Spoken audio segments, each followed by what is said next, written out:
jan heran bolo karo netizen saiki bolo. Mosok ana komentar kaya ngene iki lho piye komentar kaya ngene iki. Wong anak dhewe kuwi lahir metotot kuwi wis dadi anake wong tani kok. Dianggep awak dhewe iki ora iso tani. Anjen jan heran aku karo netizen iki. Wis tenang ae bolo.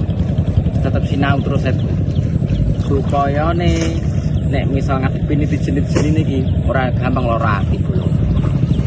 Nah, cara sing nomor 1 bolo, sinau awak dhewe iki belajar wis ora usah diregani wong, ora usah diajeni wong bolo. Awak dhewe iki ora usah sinau supaya diajeni wong gak usah.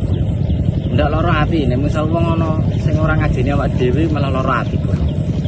Nah, sing nomor 2 bolo, cukup kasih tindakan nyata untuk membungkam suara-suara netizen sing delakno ati ngono. Nah, iki bolo awene tutorial kayane nandur pari kuwi cepet bar bolo. Wis, awak dhewe iki lair anake wong tani ya, dianggep ora iso tani. Iki tak wae carane tandur bolo. Ngerti wae bolo yo.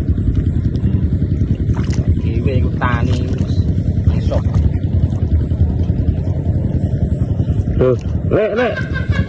Kowe nandur pari kok maju ya, Lek. Salah, Lek. Mundur.